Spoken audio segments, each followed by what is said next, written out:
Have you ever stood in a room full of laughter, only to realize the joke was on you? That's where I was. Music warm as cider, glitter drifting like slow snow, and yet my stomach knew before my eyes did. Halloween makes it easy to pretend, doesn't it? A glittering mask, a practiced smile, a hand that lingers one heartbeat too long. I told myself to hush the doubt, to be gracious, to remember how loneliness can make us grateful for counterfeits. But then the curtain breathed. Confetti floated. 2 costumes, Pharaoh and Cleopatra, tilted toward each other, and a kiss landed like a verdict. How could I prove what I saw?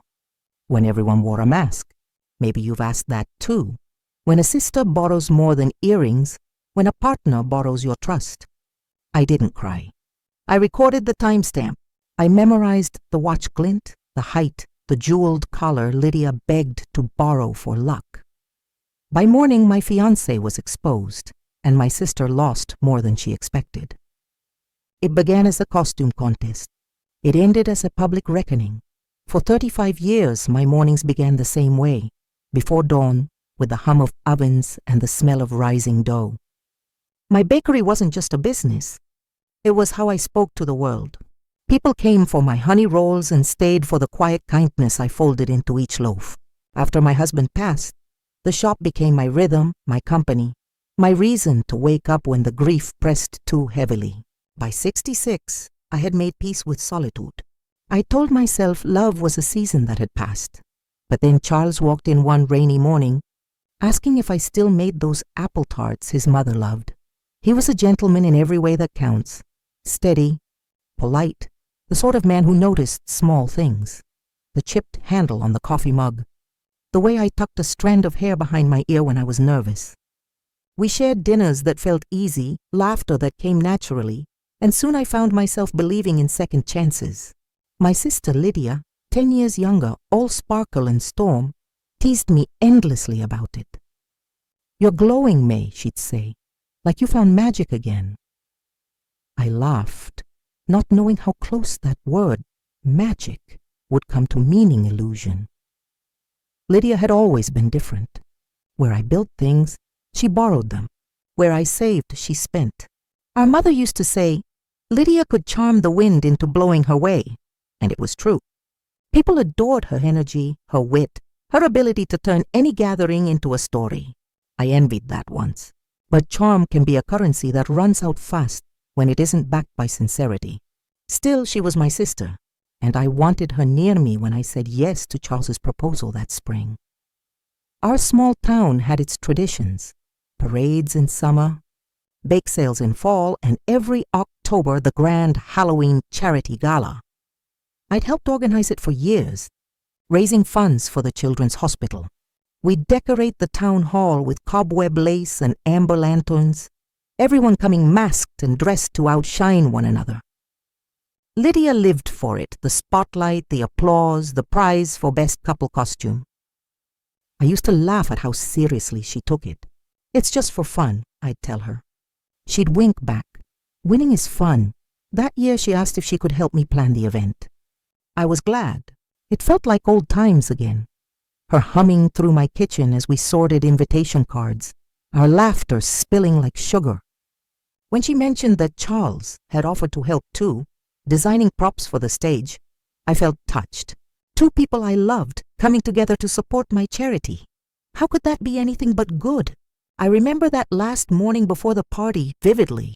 I'd baked pumpkin loaves for the volunteers, brushed cinnamon off my apron, and smiled at the thought of seeing everyone dressed up. Lydia had called me earlier, giggling about her costume. "You'll never guess," she said, "but I'm going as Cleopatra. Queen energy, right?" I told her it suited her perfectly. Regal, bold, impossible to miss. What I didn't know then was that she wouldn't be standing alone on that stage. Charles was unusually quiet that day, said he was nervous about the public attention. I didn't think much of it. Not everyone enjoys the center of a crowd. I was simply happy that after years of working, waiting, and healing, I could finally share a night where the music was loud enough to drown out the echoes of old grief. As evening fell, I dressed carefully, soft gold shawl, modest gown, and a delicate silver mask shaped like falling leaves. The bakery girl turned small-town hostess, stepping into a ballroom of laughter, candlelight, and mystery. When I arrived, Lydia waved from across the hall, shimmering like a queen indeed. Charles was nowhere in sight. "He's probably backstage," she said, brushing glitter from her shoulder. Something in her tone made me pause, a flicker too practiced, too bright, but I let it go. You learn, with age, not to chase every shadow.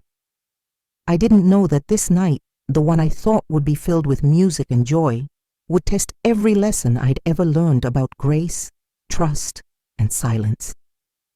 Looking back now, the signs were there. Lydia's restless glances, Charles's hesitation, the way the two of them shared a secret I wasn't meant to notice. Even as children, Lydia always wanted to win, even if it meant bending the truce until it cracked. And that night, under glittering chandeliers and painted smiles, she was about to bend it one last time. I didn't know that this year. Her costume would hide something far uglier. The town hall glowed like a lantern, candlelight pooling in gold puddles across polished floors, jack-o'-lanterns smiling from every windowsill, and a soft hush of excitement under the orchestra's swing. Volunteers I'd baked for all week drifted by with trays, cinnamon, and clove following them like friendly ghosts. Camera flashes popped in little bursts, catching sequins mid-twirl and the silver of my leaf mask whenever I turned to greet a guest. I'd sponsored this gala for years, but that night felt fuller, brighter, as if the good we were doing had soaked into the walls. Perhaps I was simply hopeful. Grief had been heavy for so long that hope felt like a new dress.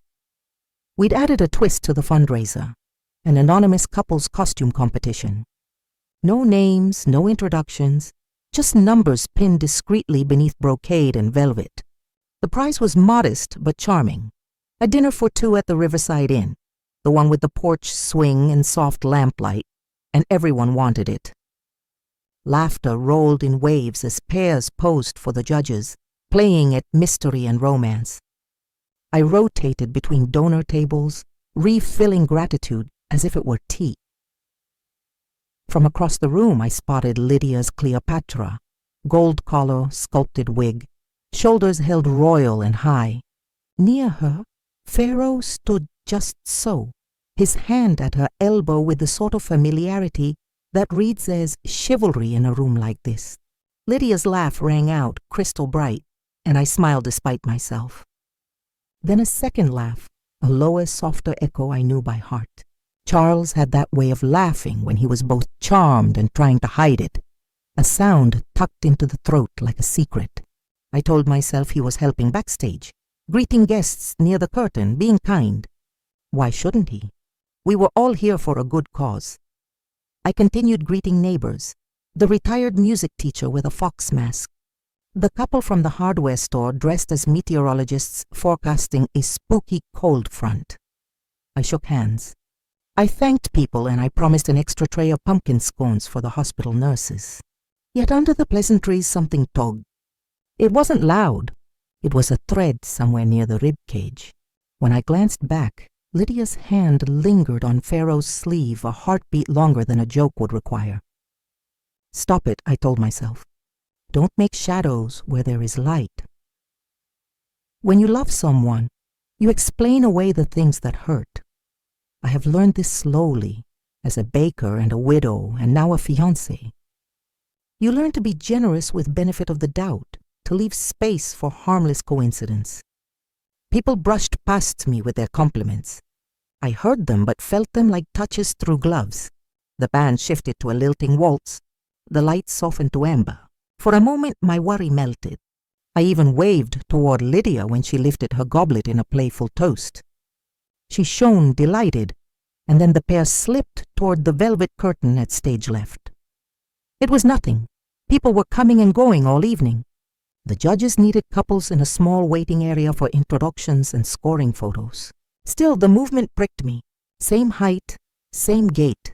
The Pharaoh's hand at the base of Cleopatra's spine like a promise.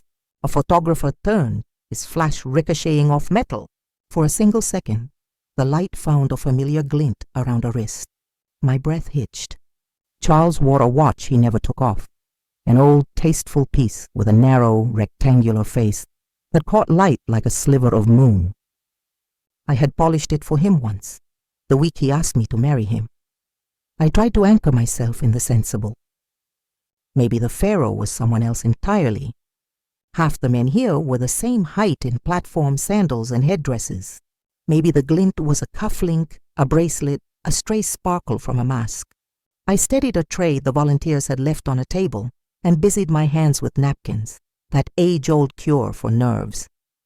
A donor asked about the hospital's new wing. I answered, heard my own voice sound even and calm, the way a violin can hold one true note in a noisy room. But the curtain moved again, just the smallest breath, and my eyes went there without permission. Through the slit, I caught a silhouette of two heads bending close, the unmistakable posture of whispered confidences. Lydia's profile, queenly and sure, the pharaoh's shoulders, a shape I could map even in the dark. I told myself to be kind, to wait, to gather facts before feelings. My heart, traitor that it was, began counting beats against my palm. I took a few measured steps toward the side aisle, careful not to be seen as snooping, just a hostess minding flow. A string of paper bats brushed my wrist as I passed a pillar, their wire making a tiny sound like wind in a bottle. The orchestra swelled. Someone called my name to compliment the pastries. I smiled without turning. The velvet looked thicker up close, the stage lights barely seeping through. I stood there a moment, letting my breath settle, and in that pause, the curtain shifted once more. The pharaoh leaned, Cleopatra tilted, and though I couldn't see faces, everything else told the story. A second flash from a roaming camera skimmed the air, catching metal again. This time, there was no other explanation ready to wear. The glint found my memory and held it like a nail holds a picture on a wall. I froze, the sound of the room dropping into a soft underwater blur. I heard my own thought come slow and careful, every word a rung on a ladder I did not want to climb. Was that my fiancé's watch glinting under the lights? The closer I moved to the stage wing, the more the music changed, no longer bright and brassy, but softened by velvet and wood. A gentle thump beneath my ribs where my heartbeat tried to keep time. I stood in the narrow side aisle, palms flat to calm their tremor, the velvet curtain puffing with each draft like a sleeping creature's breath. Laughter from the hall came filtered and distant, as if I were underwater. Someone's perfume drifted past, orange blossom, and for a foolish instant I thought of wedding favors and place cards. Then the curtain stirred again. There was a seam where two panels met, a slim, imperfect line. Through it, I saw shoulders, profiles in silhouette, the sweep of Lydia's Cleopatra collar, catching the faintest spill of light. The pharaoh leaned in, a hand braced at her waist, in the way people do when they are not performing for a camera, but reaching for what they have already decided belongs to them. The kiss wasn't clumsy or quick. It was the quiet kind, tender, practiced, an answer to a question they had asked each other before. Masks made it small and secret. Everything else made it unmistakable. Disbelief, not rage, arrived first. It arrived the way fog does, all at once, and yet so gentle you don't feel it settling until you can't see the road. I heard the bassist pluck a line out front and thought absurdly about tuning bread ovens at dawn, about timers and dials, about how order can exist in one room while chaos writes itself in another. I didn't gasp. I didn't make a scene. My fingers, stubborn and older than my pride, fumbled in my clutch for the handkerchief I always carry, found my phone instead. And in the nervous choreography of trying to steady myself, my thumb slid over the camera. A soft chime, barely audible under the music, signaled it awake. The screen lit my palm blue. By some bitter mercy, the lens had caught the seam between the curtains, the brief flare of light on a narrow watch face, the tilt of a jeweled collar I had lent, for luck. I wasn't aiming. I wasn't planning. The phone simply did what our worst moments sometimes need. It remembered without permission. My fingers trembled so much that a little wobble traced across the frame like a heartbeat. I let the device rest against my dress, screen down, in case anyone looked my way. Breathing slow, counting to 4, I stepped back. No confrontation, not then. I could picture how it would go. Voices rising, people turning, Lydia's theatrics flooding the room until truth drowned in performance. Older women know this. You can waste a night arguing with a lie that is wearing its best shoes. I wanted proof, not pity. The words came as steady as the floor under my heels. I wanted proof, not pity.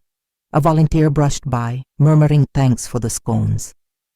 I nodded, grateful for any ordinary sentence that would keep me standing. I smoothed the velvet with my palm, as if it were a living thing I could soothe, and walked back into the lights. I greeted a donor, commented on a ghost costume, and laughed at a joke I didn't hear. Somewhere behind me, the curtain settled. On stage, the master of ceremonies announced the final round. I took my place by the aisle like any proud sponsor would, and clapped when the numbers were called. Later, much later, I sat in the bakery office with the door locked and the ovens cooling, the small clock above the sink ticking with rude honesty. I replayed the clip. The timestamp glowed in the corner, precise as a judge, 9:18 p.m. In the corner of the screen, the tiniest flare, the watch I had polished the week he proposed. I paused on it, letting the pixels sharpen and break and sharpen again, as if a clearer picture could soften the truth it carried. I opened the contest shared drive on my laptop, the one our volunteer photographer uploaded to during the event, and scrolled. Through the couple's staging feed, the judges, to keep anonymity, had recorded short clips of each pair entering the wing with their number cards visible only to staff. There it was, entry 27, Pharaoh and Cleopatra. A 3-second clip, timestamped 9:18 p.m., showing their backs as they slipped behind the panel for their turn. The gait, the height, the gleam. I let the two windows sit side by side, my accidental video and the contest feed. Two witnesses telling the same story from different angles.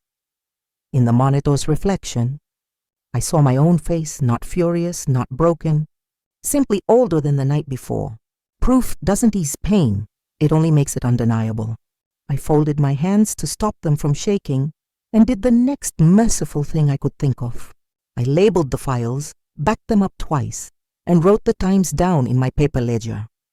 Then I turned the office light off and sat in the half-dark with the ovens clicking themselves cool, the air tasting like cinnamon and ash. I let the silence do what shouting never does, make room for a decision that would last longer than the echo of a kiss. I didn't sleep. I nested myself in the bakery office with the humming refrigerator and the soft tick of the wall clock, letting practical tasks tether me to the floor. Grief wants a stage. Dignity prefers a desk. I opened the contest folder, my accidental video, and the venue's security portal in 3 neat windows, then made a paper checklist the way I do for holiday orders. First, the contest feed, entry 27 entering the wing at 9:18 p.m. Backs turned, numbers pinned low, the camera catching the edge of Lydia's jeweled collar. Second, my clip, the same minute, the same seam between curtains, the same lean in. Third, the hall camera, a wide shot confirming the orchestra's downbeat, aligning with both clips. 3 clocks, 1 truth. I texted the photographer to confirm file integrity. He replied with a sleepy thumbs up and a line I underlined in my ledger. All timestamps auto-synced. I scrolled my messages for anything I might have missed. Lydia's earlier borrow for luck. Request with a picture of the Cleopatra collar in my jewelry box. Charles at 6:02 p.m., running late to help backstage. My thumb hovered over his name, but I didn't write. Documentation first, feelings after. Women are too often told to be quiet or be kind. No one tells us we can be accurate. I saved copies to 2 drives and printed a single-page timeline. 6:02 text, Charles. 7:41 selfie from Lydia in costume. 9:18 dual footage. 9:42 final judging call. Then I pulled the event binder toward me and reread the sponsorship contract, a clause I'd insisted on years ago to keep things fair. The organizing sponsor retained deposits and prizes in the event of fraud, misrepresentation, or conduct undermining the charitable purpose. I had forgotten how fierce that line sounded until it met this moment. If betrayal has a costume, it's confidence worn too soon. I wrote that in the margin, a sentence to keep my hands from shaking. Memory kept interrupting the work with small knives. Lydia's voice floating in my kitchen.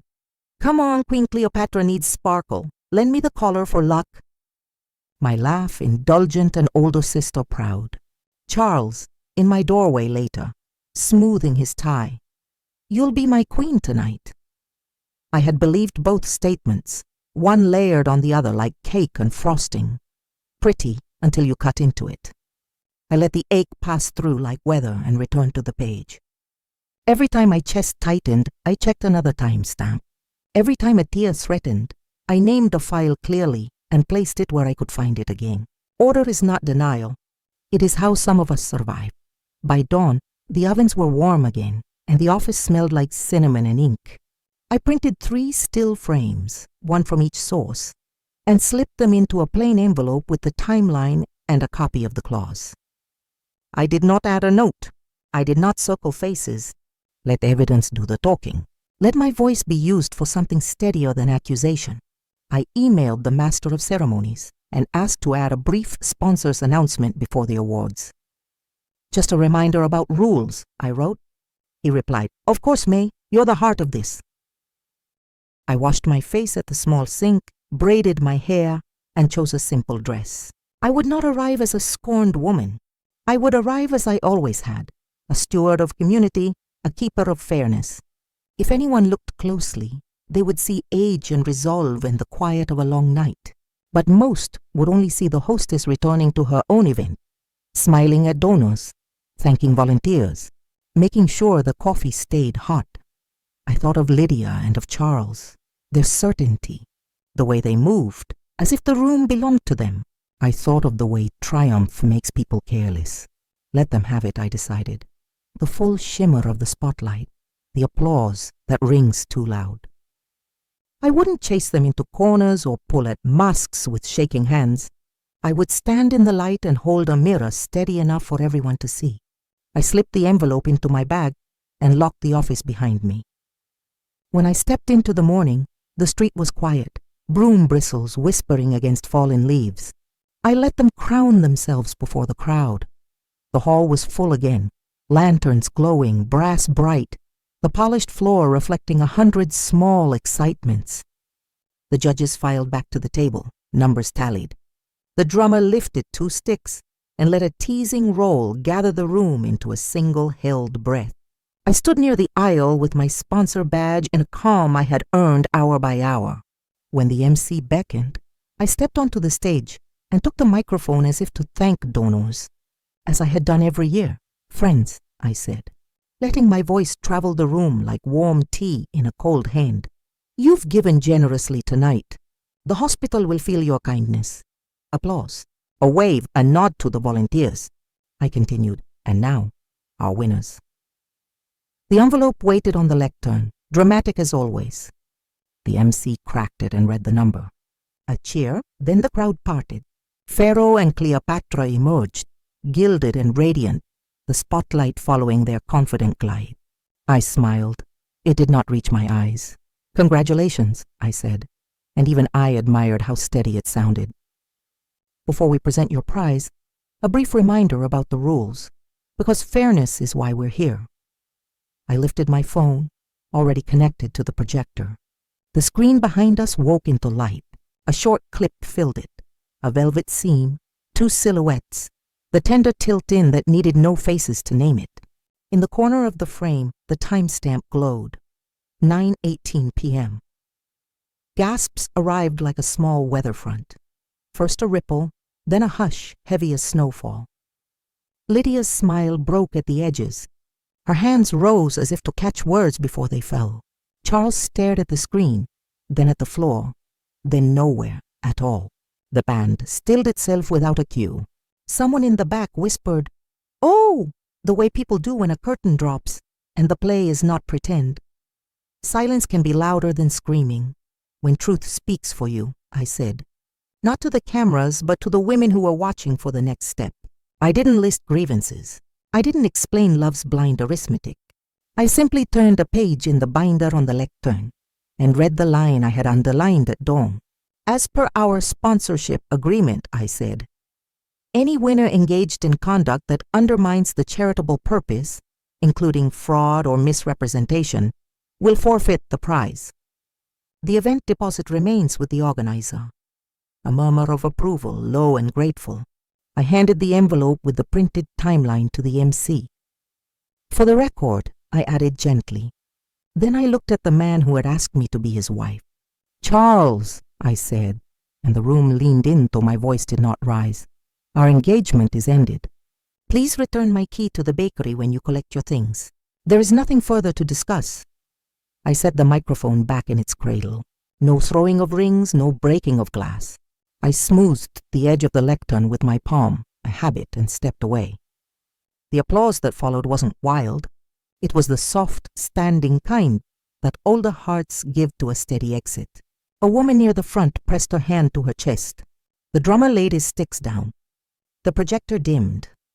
I walked down the steps and through the parted crowd, receiving nods that said we saw, we understand.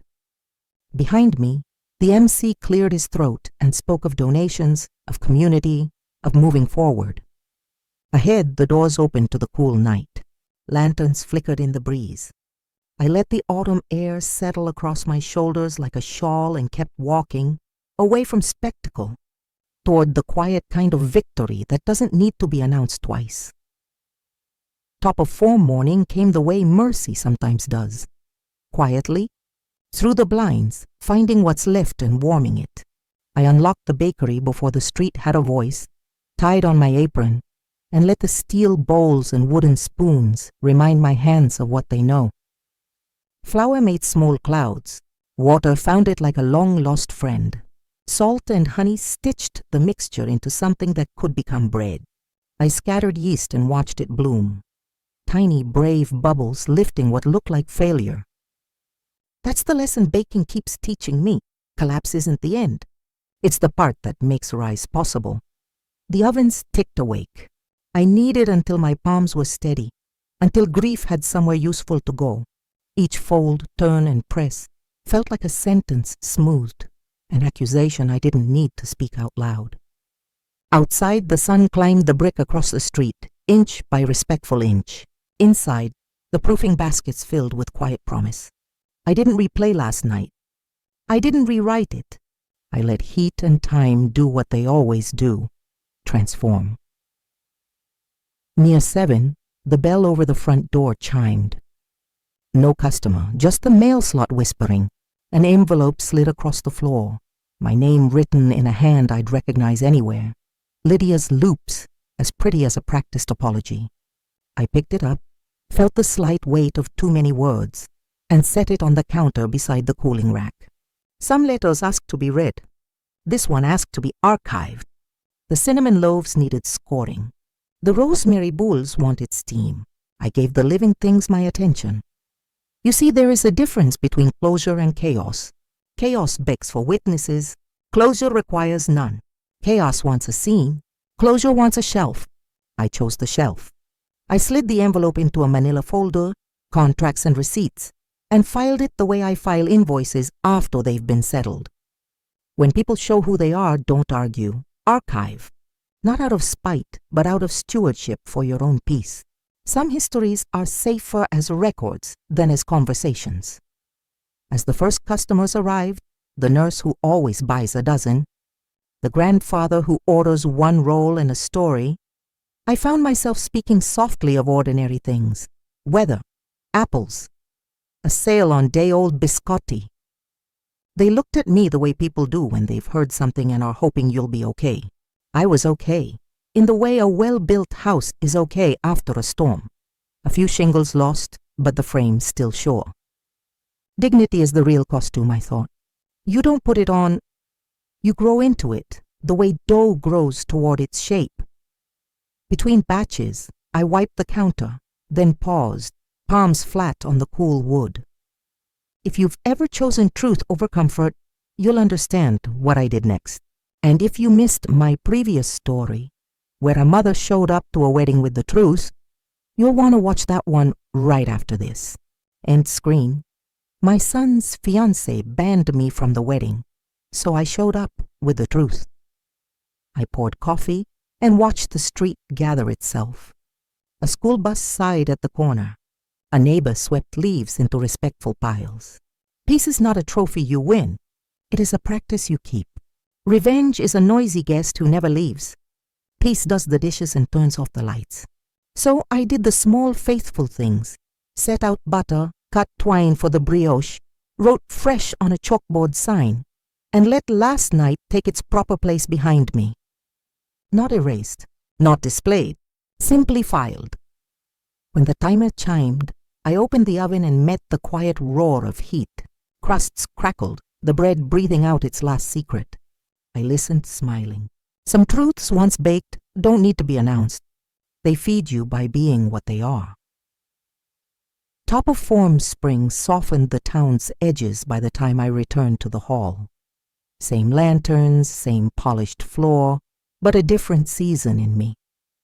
The charity committee had asked if I'd sponsor the Spring Arts Fair, and I said yes without hesitation. Boundaries aren't walls. They're good fences that let you enjoy the garden. I wore a simple blue dress, pinned my badge on, and walked in with my head high and my pace unhurried, as if I had set the metronome for the evening and the room was keeping time. Whispers traveled like small birds along the balcony rail, curious, not cruel. People who had watched me hold my calm in October now watched to see if it was a costume or a habit. I smiled, greeted the ushers, signed a few thank you cards, and checked the dessert table as if it were any other night. Old friends found me quickly. The retired music teacher squeezed my hand. You were grace under floodlights. The hardware store couple said, You made fairness feel beautiful. I deflected with a joke about the room's acoustics. Good for truth, not so great for tuba. And the balcony birds settled. By the punch bowl, someone mentioned, offhand, like a leaf deciding to fall, that Lydia and Charles had tried to elope at a vineyard 2 towns over. The venue, it turned out, asked for a non-refundable deposit and a signed conduct clause, remarkably familiar to my own. Then a scheduling misunderstanding surfaced, a guest list adjustment, and a manager who could read terms without blinking. No refund, no ceremony. They left with a brochure and a listen. I offered no commentary, just a small smile that fit comfortably on my face. Sometimes paperwork protects peace, I said, and the committee chair laughed into her cup. Gentle humor is a balm older hearts recognize. It doesn't bite. It nods. The evening unfurled kindly. Students played Vivaldi. A painter auctioned a sunset. And the mayor read a proclamation about volunteers being the town's quiet spine. I kept to my tasks, checking bid sheets, steadying a wobbly frame, guiding a nervous teen artist to her easel. Every so often, a glance would land on me like a question. Are you still all right? I answered by being soap. Healing, I've learned, is a series of ordinary choices repeated on purpose. At intermission, the treasurer pulled me aside with a ledger and a hopeful brow. We were close to our fundraising goal, but still shy of what the women's shelter needed to expand its counseling program.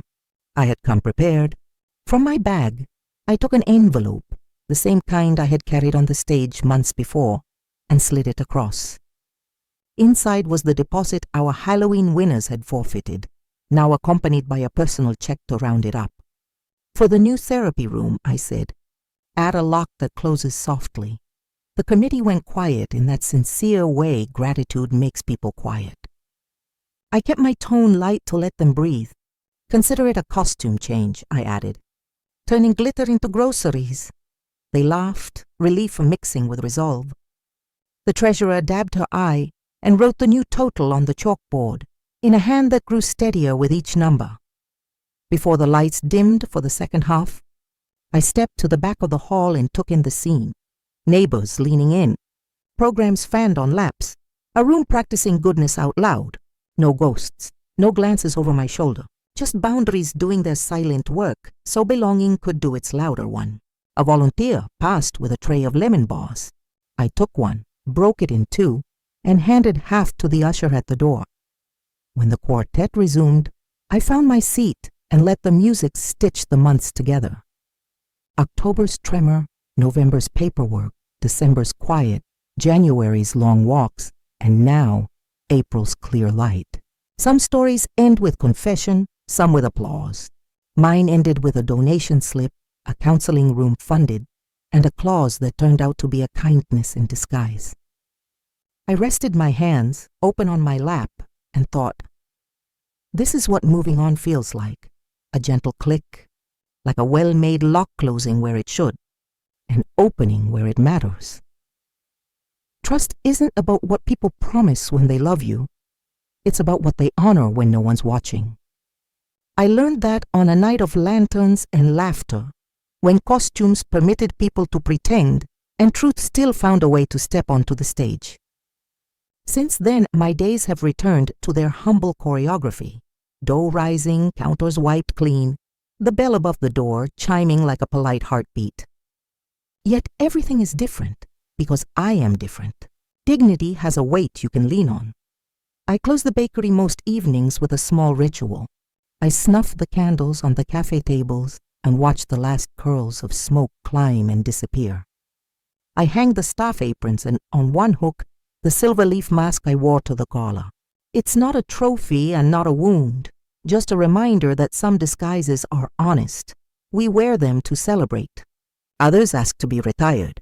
The ovens keep a gentle glow while they cool, an ember light that makes the room feel like a chapel. In that hush, I can hear the soft crackle of cooling loaves and my own steady breath. Peace is not silence. It is sound that doesn't demand. People still ask questions as people do. Are you angry? Do you miss them? I tell the truth without theater. Anger visited. It didn't move in. Grief passed through like weather. It watered what needed to grow. What stayed was clarity. Choose dignity over drama. Choose receipts over rumors. Drama wants an audience. Dignity wants a standard. Receipts don't shout. They simply stand there, pointing, patient as a compass. Sometimes I think of the moment I set the envelope on the lectern and read the clause I wrote years ago, not knowing I'd need it myself. We imagine safeguards are for other people, other storms. But every life has weather. If you're listening, you can hear the forecast change. The way a promise goes off key, the way a laugh doesn't belong to you anymore. The lesson isn't to seal your windows forever. It's to keep a good roof and spare blankets, to love with eyes open and a ledger nearby. I lost a fiancé and a sister that night, but I found my reflection again. Not the younger woman who believed love alone keeps a house standing, and not a hardened stranger who trusts nothing. I found the woman who bakes at dawn, archives what is true, and lets the rest be wind. That is what we keep after the masks fall. Our name, our standard, our quiet. Before I turn the key each night, I glance once more at the mask on its hook and the oven's fading light. Candles blown out, counters cleared, tomorrow's flour waiting. Some endings don't slam. They click shut like a well-fit lid on a jar of preserves. And then you label it, place it on the shelf, and make room for what will be made next. Sometimes betrayal comes from blood. Sometimes it comes from vows. In my next story, a bride bans her mother-in-law and learns what truth really looks like.